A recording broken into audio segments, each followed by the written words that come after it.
Retomando la sesión de la semana pasada, la sesión anterior, donde habíamos quedado trabajando con el REST Controller, veíamos algunos conceptos importantes al momento de trabajar con este señor, el cual pues básicamente me permitía cambiar el modo de trabajo al controlador tradicional.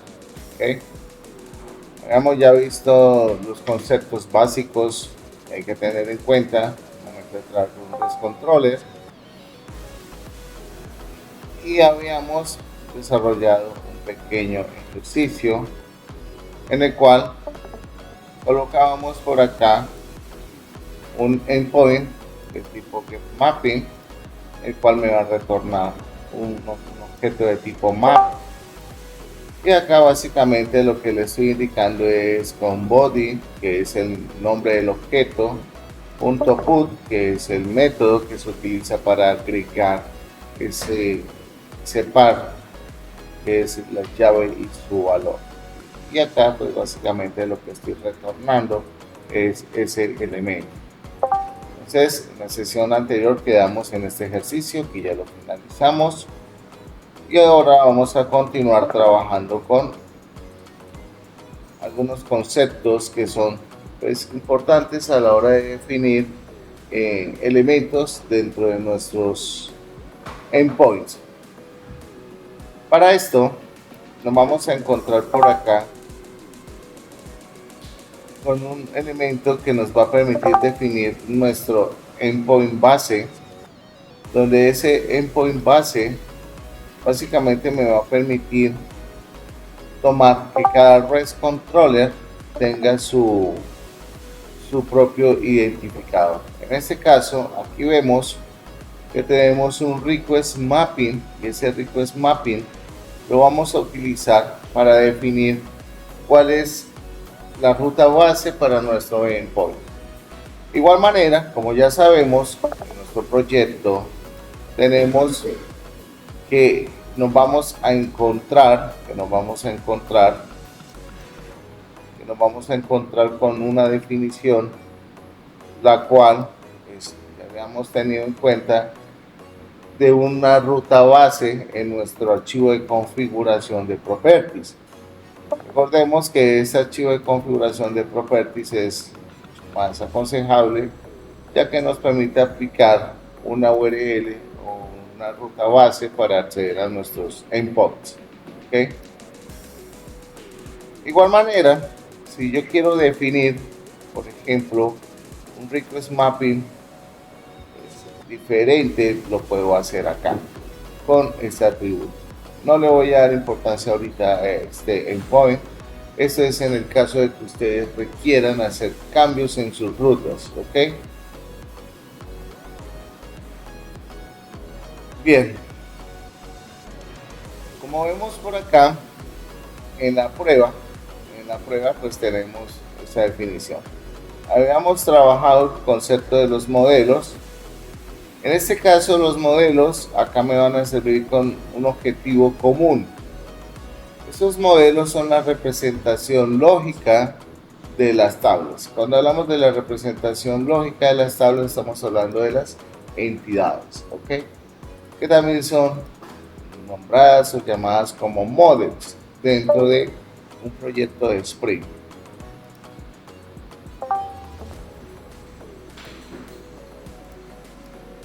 Ok, perfecto. Ahora, para poder definir un modelo, nosotros necesitamos pues, crear algunas cosas. Y en esta ocasión nos vamos a crear, o ustedes van a crear, no lo voy a hacer porque ya lo tengo, van a crear un paquete el cual me va a permitir poder definir una estructura para incluir esos elementos. ¿Okay?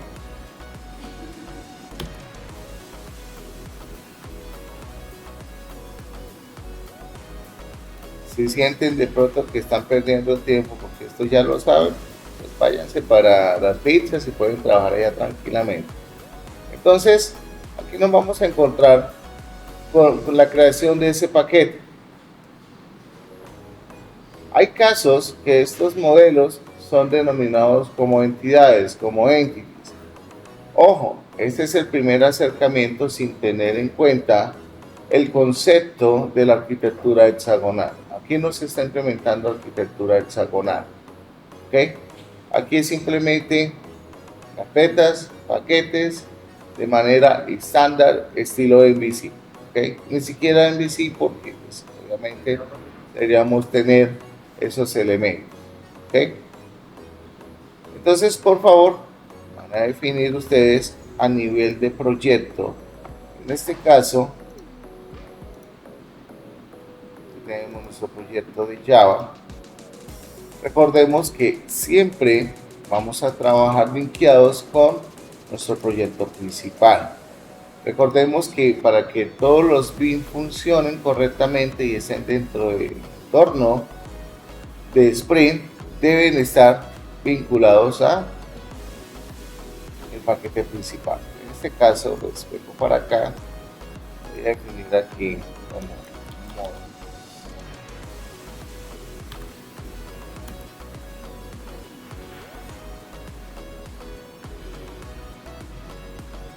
Ahora dentro de estos modelos lo que vamos a hacer es a definir una clase. Y dentro de esa clase vamos a definir una clase llamada usuario. Usuario pues básicamente va a tener unos atributos y propiedades básicas. ¿Qué va a tener usuarios? Va a tener nombre y apellido. No va a tener nada más. Es simplemente para poder trabajar con dicha clase o con dicho modelo y poder manipular la información de dicho modelo. Para eso, entonces, dentro de los modelos, vamos a crear una clase llamada usuario, user. Y como vimos, vamos a definir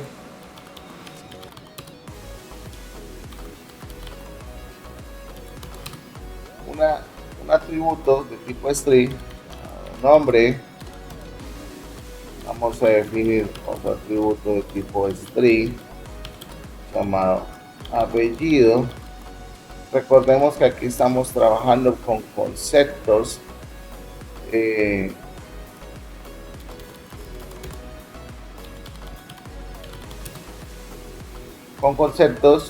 utilizando nombrado de variables camel case. ¿Okay?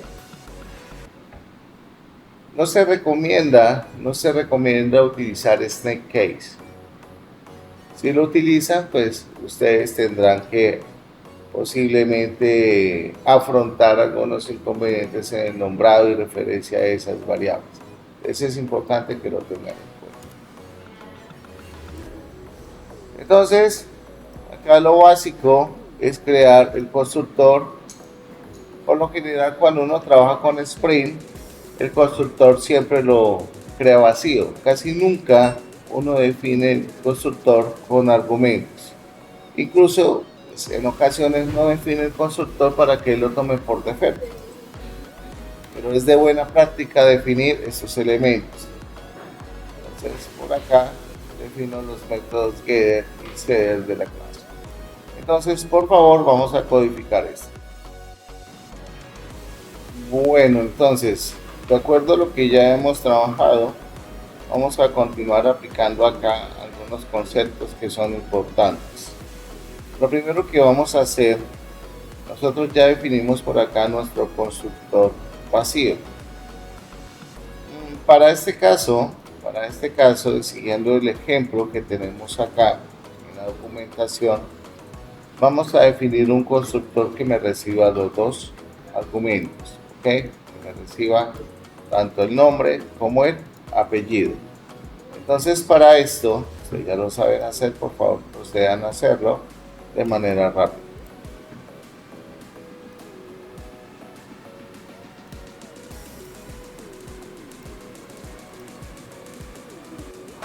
Ok, perfecto. Listo, ya tenemos acá la definición del constructor. Ahora sí vamos a trabajar sobre nuestra clase referente al REST controller de usuario.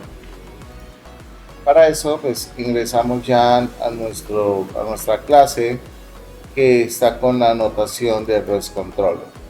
Recuerde que es muy importante que estas anotaciones no se les olvide, porque con una cosa de esta que se les olvide, automáticamente su clase deja de estar dentro del entorno como un BIM, ¿ok? Y no les va a funcionar, no les va a correr. Y estos son errores que se suelen cometer como primíparos. O sea, hace que se van a demorar un rato resolviendo. ¿Ok? Y adivine quién no les va a ayudar a resolverlo. Porque les acabo de dar las indicaciones y precauciones que deben tener en cuenta. ¿Ok? Bien. Entonces, teniendo en cuenta esto, vamos a redireccionar por aquí a nuestro método de detalles. Y como vemos, por acá tenemos nuestro user controller y tenemos nuestro REST controller. En donde ese REST controller, pues en este momento, lo voy a modificar. Y básicamente lo que voy a hacer es a reemplazar este código.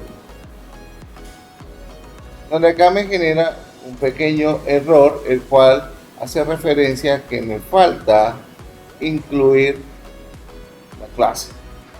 ¿Ok? Entonces, en este momento estoy definiendo dos elementos nuevos. El usuario es el objeto que va a contener la data, que automáticamente lo estoy instanciando y le estoy pasando los valores. ¿Okay? Aquí le puedo cambiar a nombre y aquí le puedo cambiar a apellido. ¿Okay? En esta ocasión, pues, esto lo voy a reemplazar. ¿Por qué? Si yo quiero acceder al atributo del usuario Sara, ¿cómo lo tendría que hacer?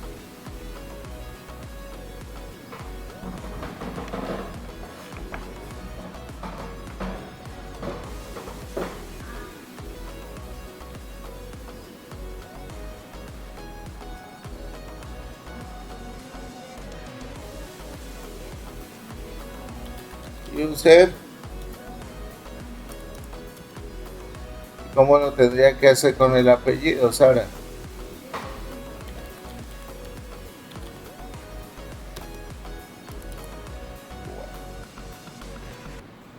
Y ya con esta referencia yo puedo seguir trabajando. Sara, recuérdeme usted, por favor, algo muy importante.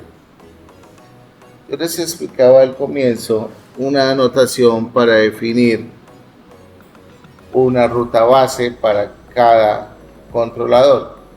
Si yo quiero definir una ruta base llamada user en este controlador, ¿cómo lo tendría que hacer?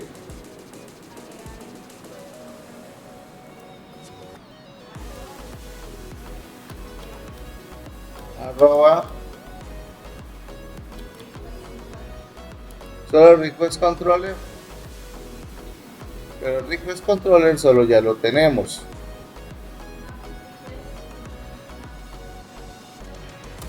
Y a continuación, ¿qué debo hacer, Sara? ¿Ah? ¿Y cómo le vamos a colocar?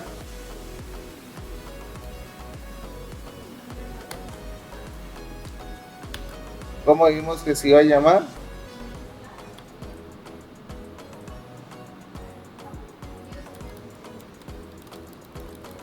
Okay.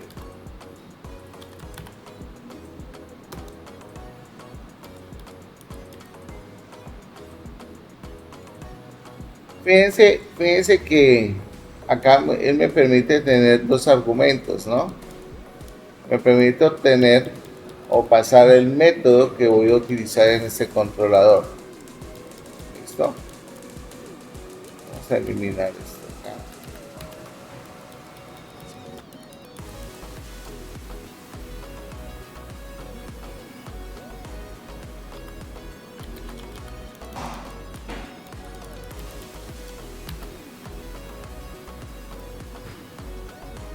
Entonces,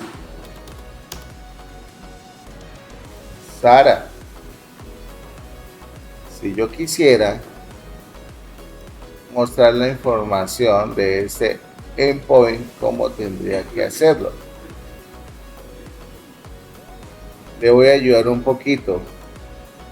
Voy a abrir el navegador y listo. ¿Qué tendría que hacer ahí?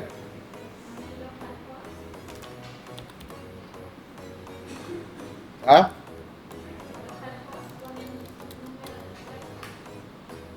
Listo, ahí está el número del puerto, 8091. O sea, user así.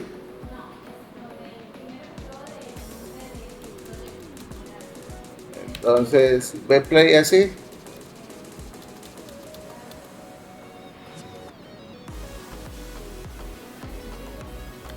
User. ¿Qué más? ¿Solo user?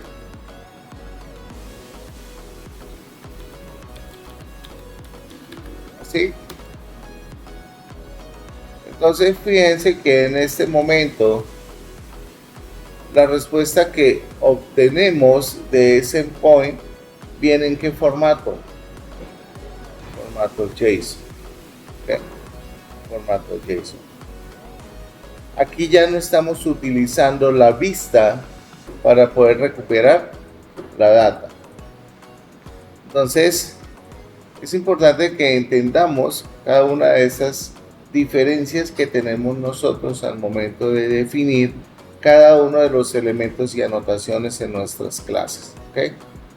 Y ahorita volveremos a tomar el ejercicio con nuestra vista. Entonces, por favor, hagan este ejemplo. Recuerden que dentro de Visual Studio Code tenemos el dashboard y por aquí en el dashboard me voy a encontrar con cada uno de los endpoints que tengo definidos. Si ustedes se dan cuenta acá, él automáticamente me reconoce user/detail porque user es el request mapping. ¿Okay?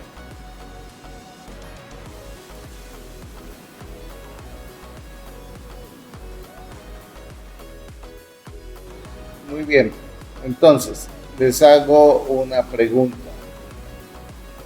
¿Por qué al momento de definir nuestro user details,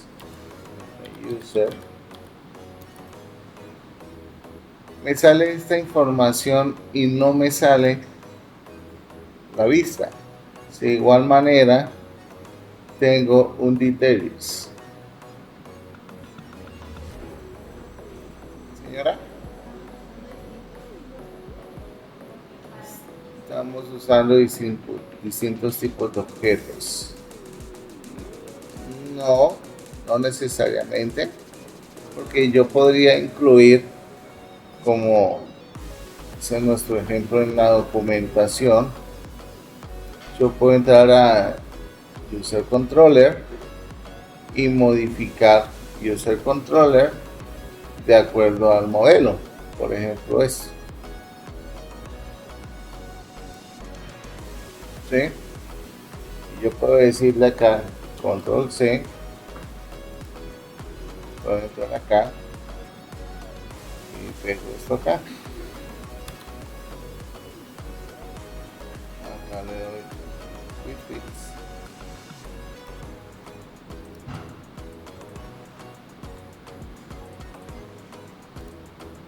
Por ejemplo, ¿cierto? Está acá.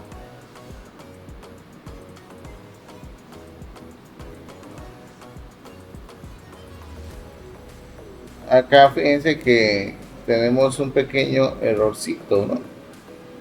Mínimo, pero sustancial. Vamos a ver si ustedes entienden acá esto. Acá yo le estoy diciendo user control C, nombre y apellido. ¿Será válido esto en nuestra vista? Vamos a entrar por acá a nuestros templates estáticos. Y ya sería esto. Ahí estoy utilizando los objetos normales. Acá lo voy a colocar. Fijémonos acá lo siguiente. Aquí estoy pasando el modelo y los detalles. ¿Ok? Fijémonos acá que model 1 pues se va a encargar de, perdón, de model 1. De model se va a encargar acá de llevar la data. Pero fíjense lo siguiente. Aquí estoy retornando ¿qué?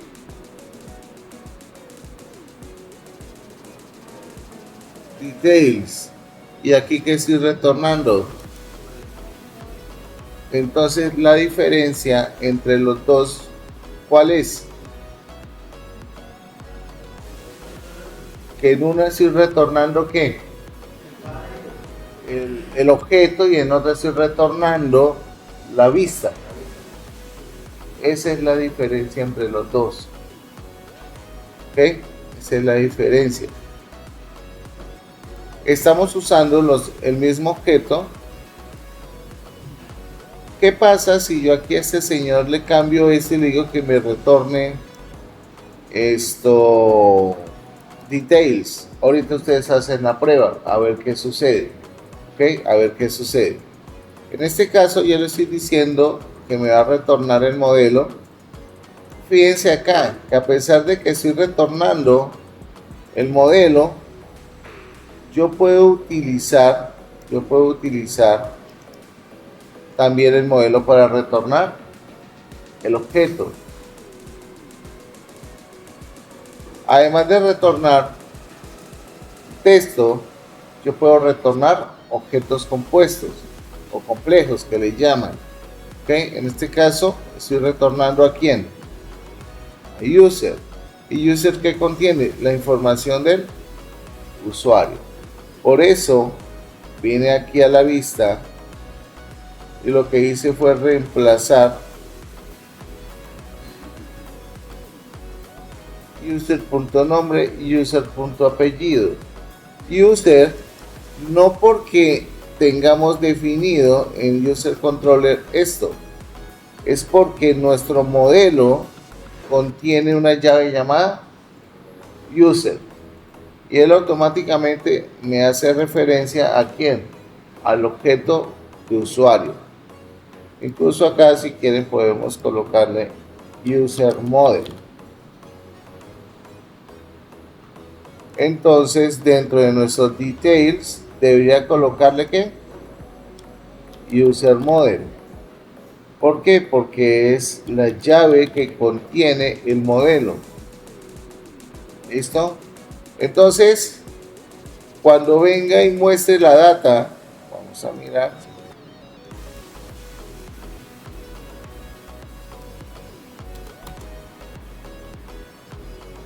Me va a mostrar la información. ¿Por qué me muestra la información? Porque yo estoy accediendo a la información del modelo, no del objeto. ¿Qué pasaría si yo quisiera acceder a la información que está contenida dentro del usuario? ¿Cómo lo tendría que hacer? ¿Sería posible hacerlo directamente o no? ¿Ustedes qué dicen?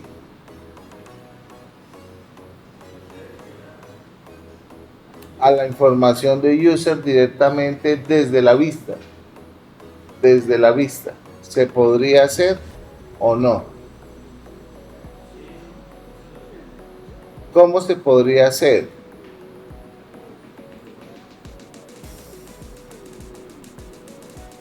Eso se podría hacer retornando un request. Y eso ya lo vamos a ver, un body request.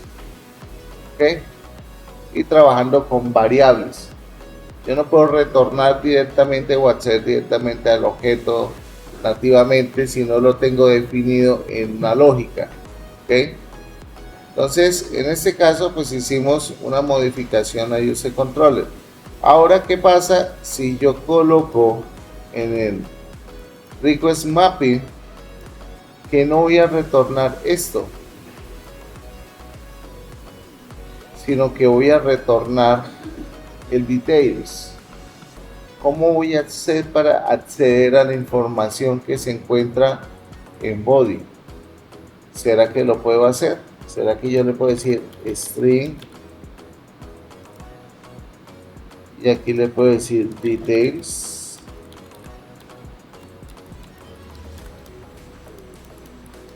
Así nomás. Y entonces, ¿cómo tendría que hacerlo? ¿O qué tendría que hacer para acceder a la información desde acá?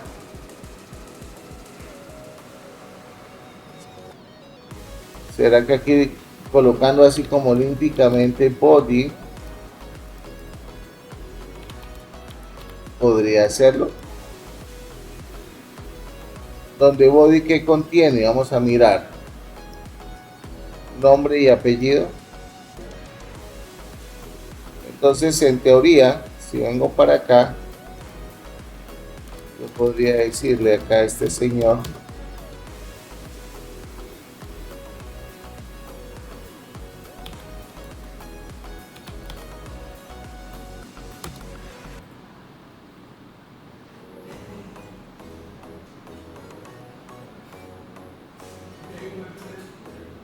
chévere, ¿no? Me volvió a details. ¿Sí será que eso funciona así? ¿O será que le cambio esto, lo dejo como estaba y cómo accedo a la información allá? Desde la vista. Si ven que no se puede hacer como tan olímpicamente, pues para eso vamos a usar otros métodos, ¿ok? Vamos a usar otros métodos. Bien. Con esto ya vimos la diferencia entre utilizar algunos elementos como el controlador nativo y cómo utilizamos el REST controller. La diferencia está ahí, en el controller y en el REST controller. ¿Okay? Vamos a continuar acá con la documentación que tenemos de ejemplo.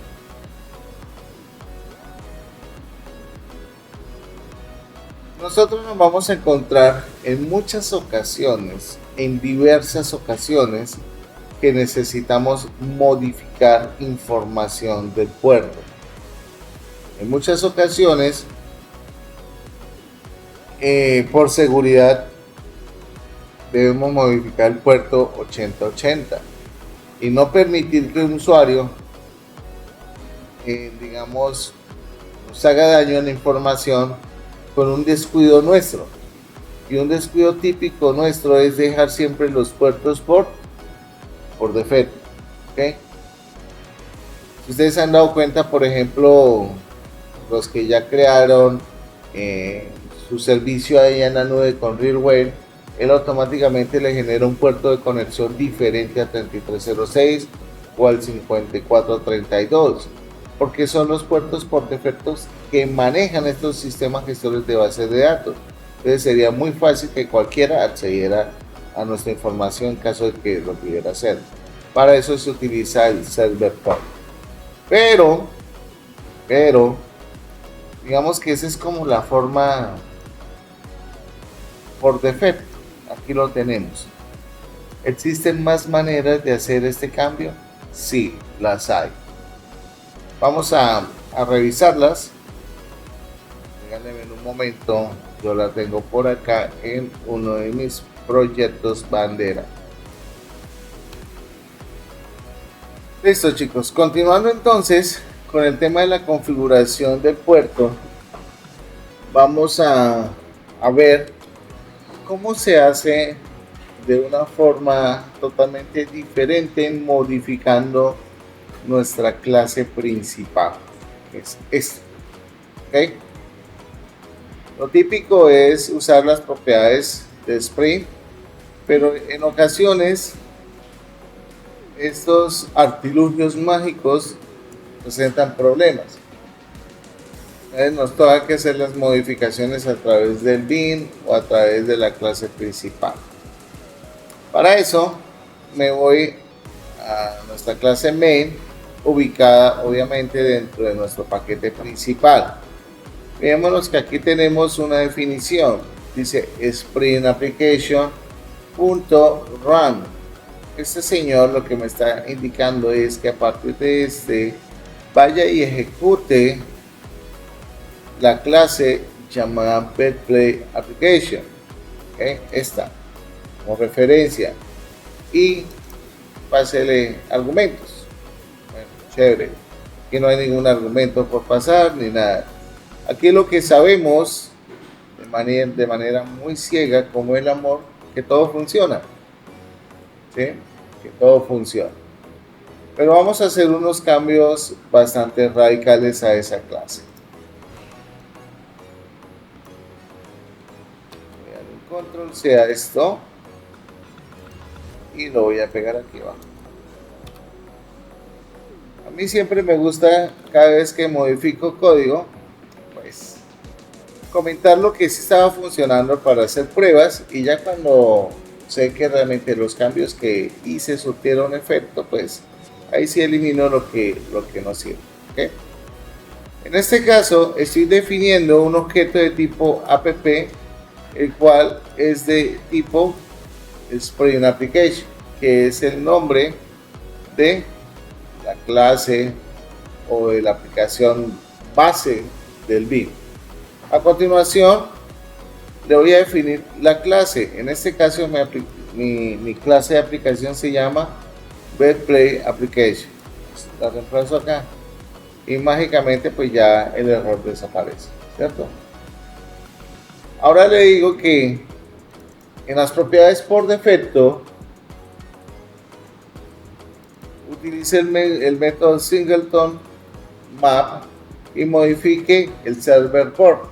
Fíjense que aquí lo que estoy haciendo es modificando en sí la clase, no el atributo.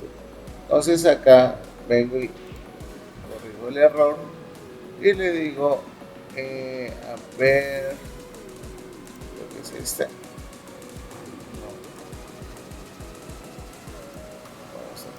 Single util. Eso forma parte de las colecciones de la clase útil de Java. Y acá simplemente le digo ejecutes. En este momento, si yo llego a lanzar nuevamente el servidor, ya no sería el puerto 8091, sino el puerto 8085. Entonces vamos a mirar si esto funciona o no funciona. Miren, a ver, miramos a ver, tengamos esto y listo. Ya me está dando un colapso nervioso. Aquí me dice que se está cargando. Voy a verificar un poco acá la consola. ¿Qué me dice la consola? A ver dónde está el puerto, a ver si tomó el puerto que yo le indiqué. A ver, por aquí veo que me sigue inicializando el puerto.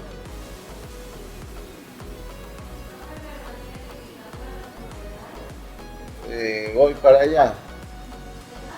para allá. Se atoró. Aquí nos indica que tenemos el puerto 8091.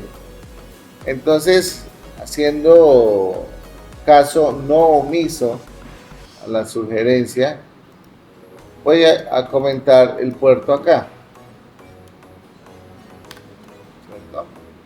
Voy a esperar que se reinicie el servidor, a ver si él toma los cambios. Acá vuelve a dar reinicio y acá ya me está indicando que está trabajando sobre el puerto 8085. ¿Ok? Entonces esto quiere decir que los atributos o las propiedades que yo defina dentro del archivo properties va a sobreescribir las configuraciones que yo defina en la clase con el método principal, ¿ok? Ya que estamos tocando aquí este amiguito, vamos a revisar por acá algo que se llama las cores. Las cores o orígenes cruzados son errores que normalmente suelen emitir los backend, es por seguridad, y es que si yo trato de hacer petición a un backend que se encuentra fuera del dominio principal, pues él debe rechazar esa petición. Es decir, por ejemplo, si mi servidor está en IP 120.30.10.5 y yo trato de hacer una petición de un servidor de un PC que tiene la 200.5.1.3, pues en ese momento se efectúa un control de políticas de cores. No sé si ustedes tuvieron la experiencia cuando estaban trabajando con JavaScript, que salía error de políticas de orígenes cruzados. ¿Y eso por qué? Porque estábamos tratando de acceder desde un recurso, desde otro recurso externo. Entonces, para eso se utilizan el tema del control de cores. Y para eso se utiliza la anotación de bin. Acá se está definiendo la clase de configuración de cores, donde se define la configuración y agrego el mapeo. Aquí me está dando un warning, vamos a mirar. Dice que la anotación está, bueno, es un warning que me está indicando que no nula. Esto lo podemos dejar así, podemos revisar después cómo eliminamos ese no null. Aquí pues creo que vamos a mirar. Dice suprima el null para registro, o me dice agregue el elemento de suprimir nulo. Fíjense que él automáticamente lo que hace es agregar una anotación saltándome ese warning. Esto, digamos que es una práctica no tan buena, ¿cierto? ¿Por qué? Porque básicamente si aquí ocurre algún error de parámetro vacío, pues él va a seguir entrando acá y lo posiblemente que va a suceder es que mi aplicación se estalle. Entonces, sí o sí es lo que me está diciendo, oiga, defina un valor por defecto acá. Pero realmente como no tengo un valor por defecto, pues lo voy a definir de esta manera para evitar ese warning. ¿Qué está haciendo acá? Aquí le estoy diciendo que agregue a ese registro unos patrones, donde esos patrones me va a indicar es, oiga, a todas las rutas permítales peticiones desde localhost 2.4200. Localhost 4200 es el puerto que utiliza Angular para levantar su servicio temporal. O acepte peticiones desde localhost. Localhost es mi servidor local. O acepte peticiones desde localhost 8080. ¿Qué pasa si yo dejo esto así? No sé, vamos a mirar qué puede estar sucediendo o qué va a suceder acá. Estos son orígenes cruzados externos. Recomendación cuando hagamos unos cambios así tan fuertes dentro de nuestra aplicación, sí es muy aconsejable que detengamos nuevamente el servidor y lo volvamos a arrancar.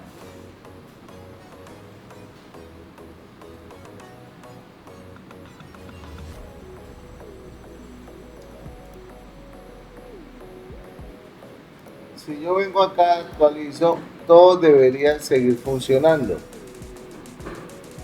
momento acá. Vamos a ver, no sé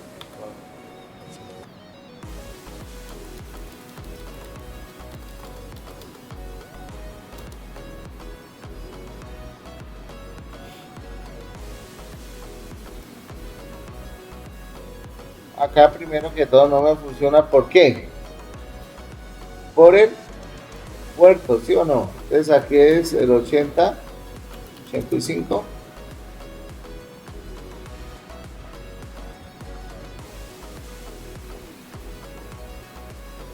Sí, el 80, 85, 80, 80, 95.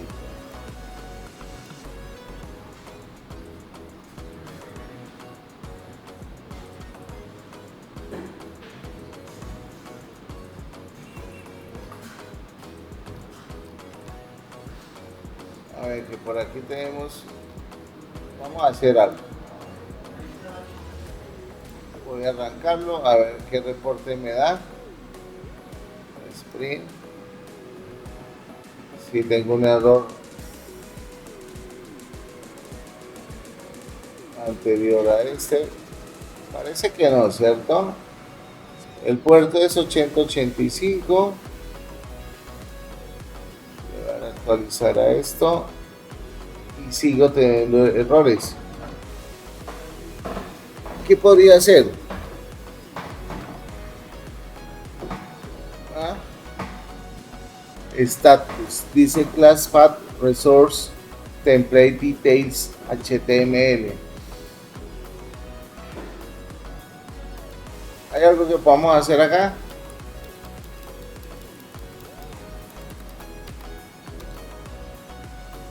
Aquí, ¿qué me está diciendo? Que el origen o el recurso que estoy tratando de acceder no existe. Y entonces, ¿por qué no está encontrando el recurso? ¿Qué creen ustedes que puede estar pasando? ¿Será que lo que aplicamos nosotros de course me está impidiendo la ejecución de algo? Este señor. ¿Será que si yo le digo, venga, pásese aquí el 8085, qué sé yo? No sé. ¿Será que él me va a aceptar esto? ¿O no? Voy a detener esto y voy a darle play.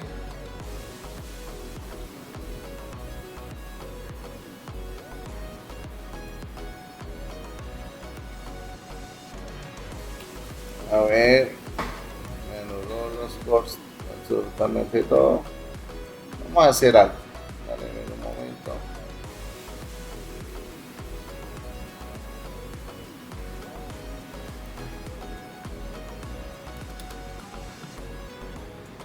Acá cuando yo le pongo el asterisco, él automáticamente me hace todo. Voy a comentar esto, un segundo, a ver si es esto o el cambio acá del puerto.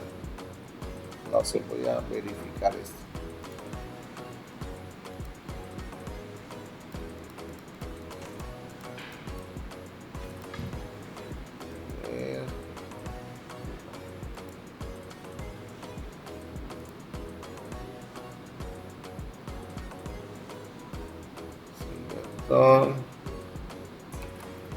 Entonces el error era de cambios que habíamos hecho sobre el details, que le habíamos colocado que era body, ¿no? Vale. Listo. En este momento ya hemos visto una estrategia que se utiliza muy a menudo para controlar orígenes cruzados. Obviamente uno no debería hacer esto así como tan olímpico, ¿no? Uno debería especificar precisamente a qué le voy a dar permisos y respuesta a nuestro backend. Desde qué orígenes voy a aceptar. Por ejemplo, si yo estoy haciendo un CRUD, yo podría agregar un mapeo y decir, venga, yo quiero que a la ruta tal, tal, tal, solamente me acepte peticiones desde localhost, no más. Entonces, cuando el usuario trate de hacer una petición desde un servidor externo o desde computador fuera de mi dominio, pero decir que no lo puede hacer porque no tiene permisos. Que por favor trate de hacerlo desde el mismo dominio, o que consulte a su administrador de red, no sé qué cosa. ¿Listo? Es, cambiamos el puerto acá. A ver si de pronto influye. No creo que influya porque estoy trabajando desde Tomcat embebido. No creo que debería dar problema, pero probémoslo a ver.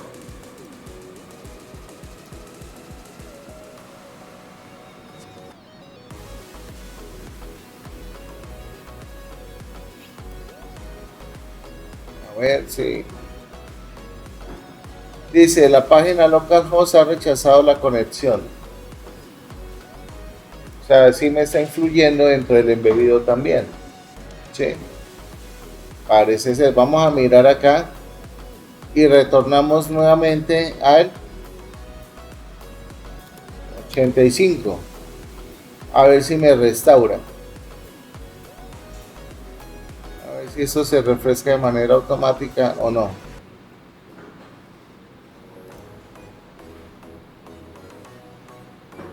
Hoy es problema del arranque del servidor. Vamos a hacer lo siguiente. Vamos a hacer el cambio. Pero entonces acá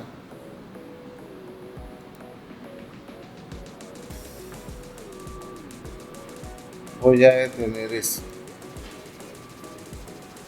Vamos a detener todo. Voy a borrar esto y lo voy a ejecutar de esta manera.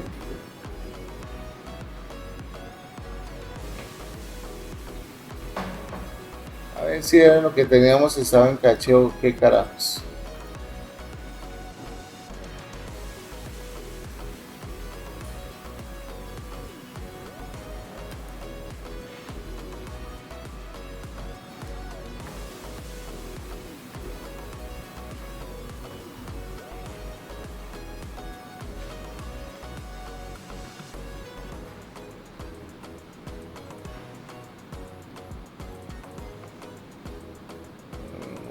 A ver.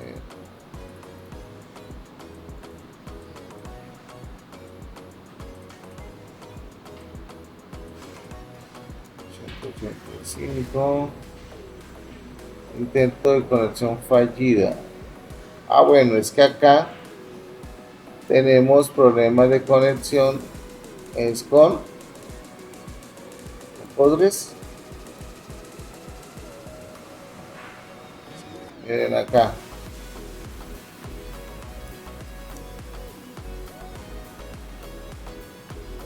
Me está molestando acá. Posiblemente será la definición de las cores. En un momento.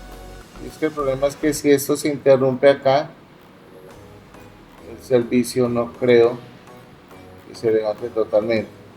¿Sí? Vamos a revisar qué es lo que está pasando acá con este señor. Acá me voy a conectar localmente. No sé si tenga problemas de conexión con mi internet en este momento, porque al parecer no hay conexión con RealWave. Vamos a mirar, y por eso es que está molestando. Quiero pensar, ilusionarme que es así.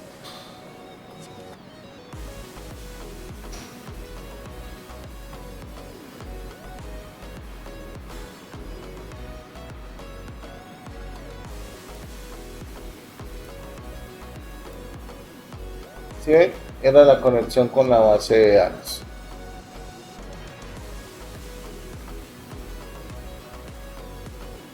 Vamos a retornar nuevamente a la configuración y le vamos a cambiar lo que mencionábamos anteriormente. Le voy a quitar el puerto 85 y le voy a dar el 80. Vamos a mirar si... Primero revisemos el estatus. inicie todo correctamente.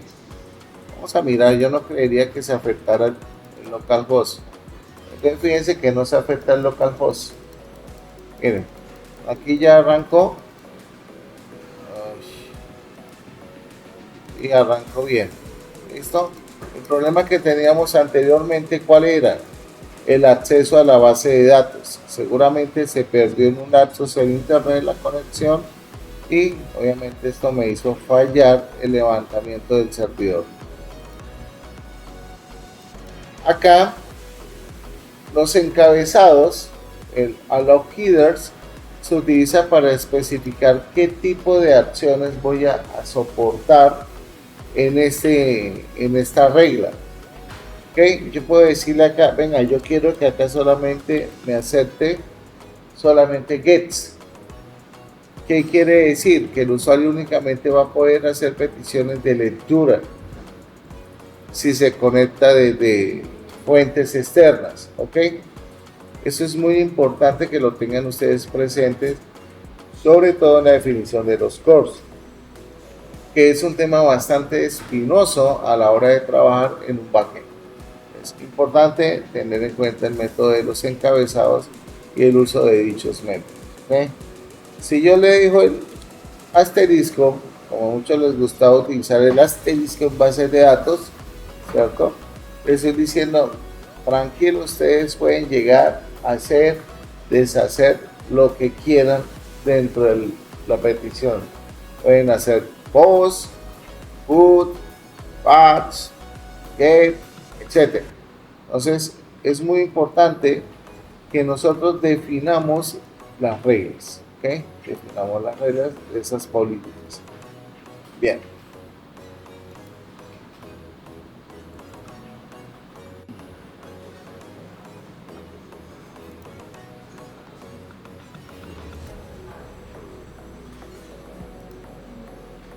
Bien. Ya vimos cómo modificar el puerto.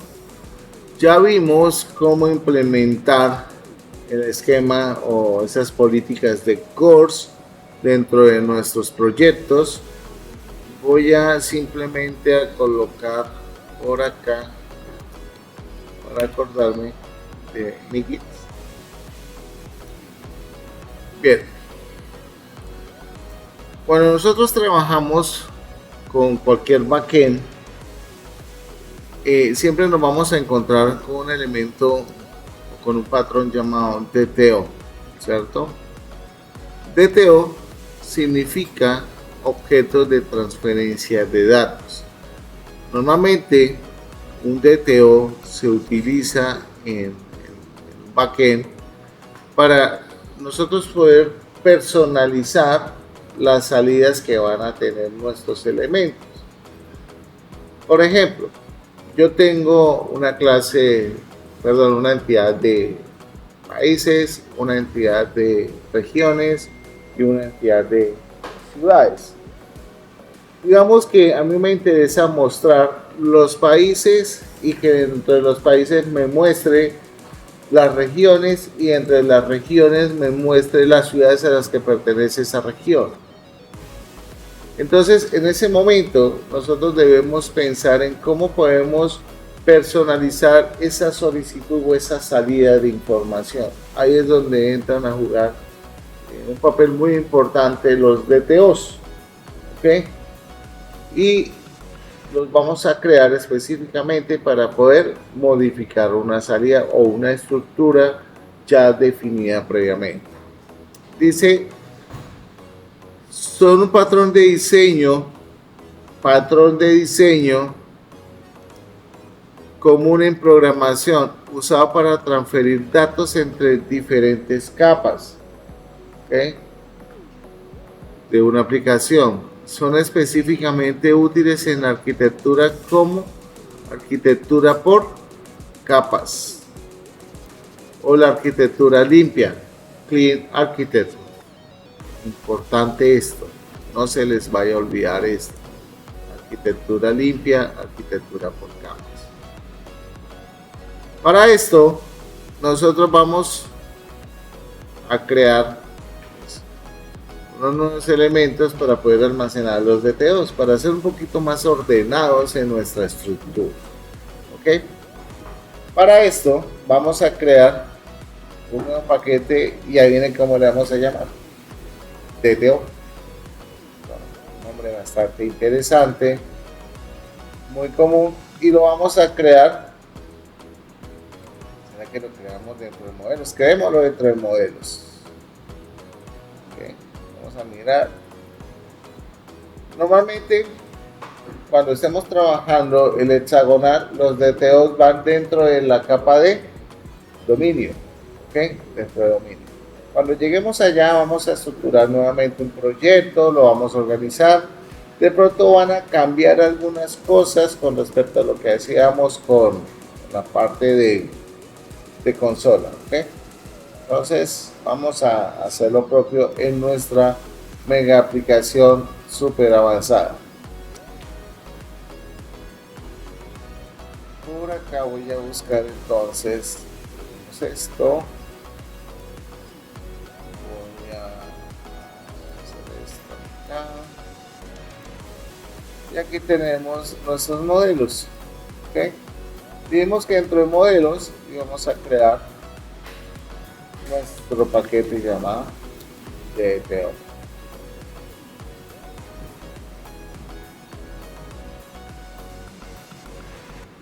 Listo.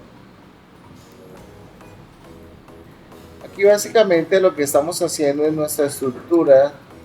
Si ustedes revisan, aquí tenemos modelos, tenemos nuestra clase principal y tenemos el DTO. ¿Listo? Tenemos acá el DTO. Y eso está bien. Eso está bien.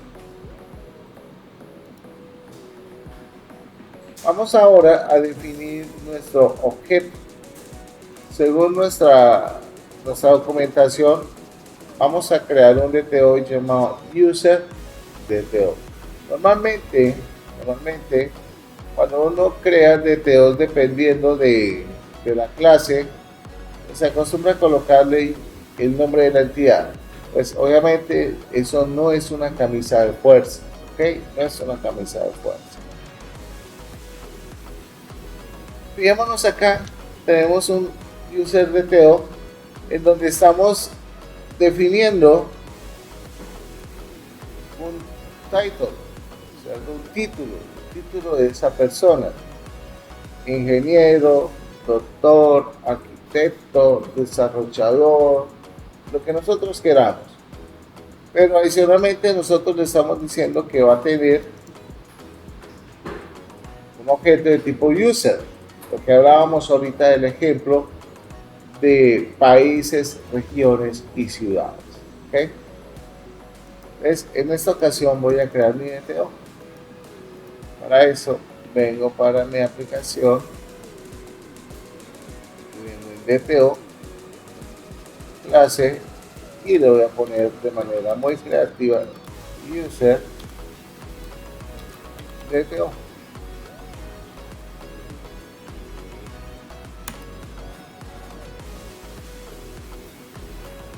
Muchas personas dicen que colocar esto es innecesario y que es una mala práctica, ¿cierto? Que es una mala práctica porque de por sí ya esto es un DTO al momento de estar dentro de la carpeta DTO.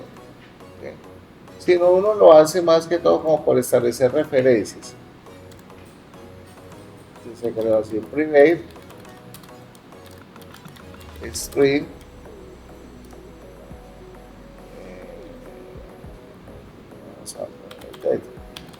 así como lo tenemos en la reunión. Y vamos a definir un private user.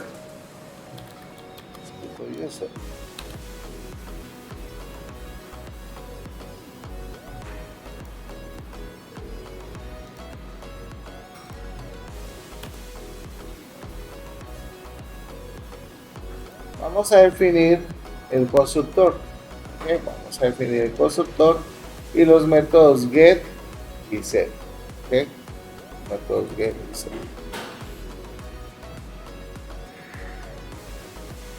Recordemos que el constructor lo vamos a definir totalmente vacío. Como les digo, no es necesario definirlo como vacío.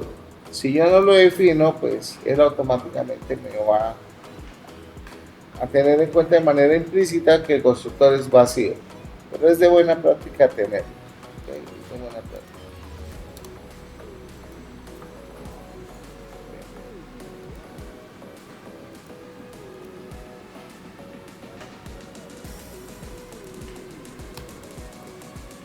Vamos a hacer una implementación nueva. Vamos a trabajar sobre nuestro user controller. En este caso, según nuestras indicaciones de documentación perfecta, ¿cierto? Vamos a agregar lo siguiente. Primero, vamos a cambiar esto. Este señor ya no me va a retornar un mapa, me va a retornar el DTO. ¿Ok? Entonces aquí le voy a decir user DTO.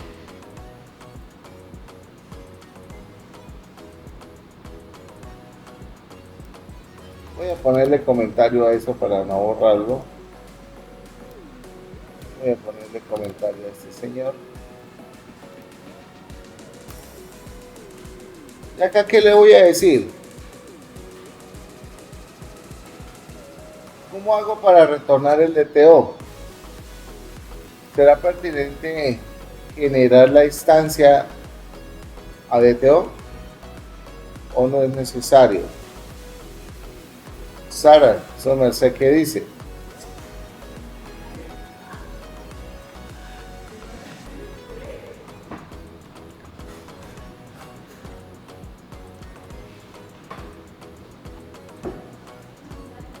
¿Y cómo lo hago, Sara? User DTO es, digamos, el user DTO, qué sé yo, igual a que new user DTO. Listo. Ahora sí. Le digo user DTO punto set title, ¿cierto? Entonces voy a colocar ingeniero. Luego acá le voy a decir que user DTO punto set user. Acá, ok, le paso usuario. Y aquí le voy a decir que me retorne ¿qué?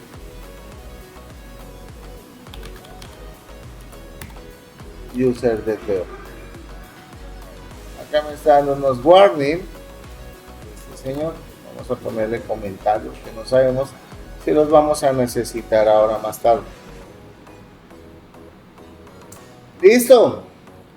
¿Será que esto funciona así de chévere y de mágico? Vamos a mirar nuestro compañero acá. Y aquí le digo user slash. Y fíjense cómo se transforma nuestra salida.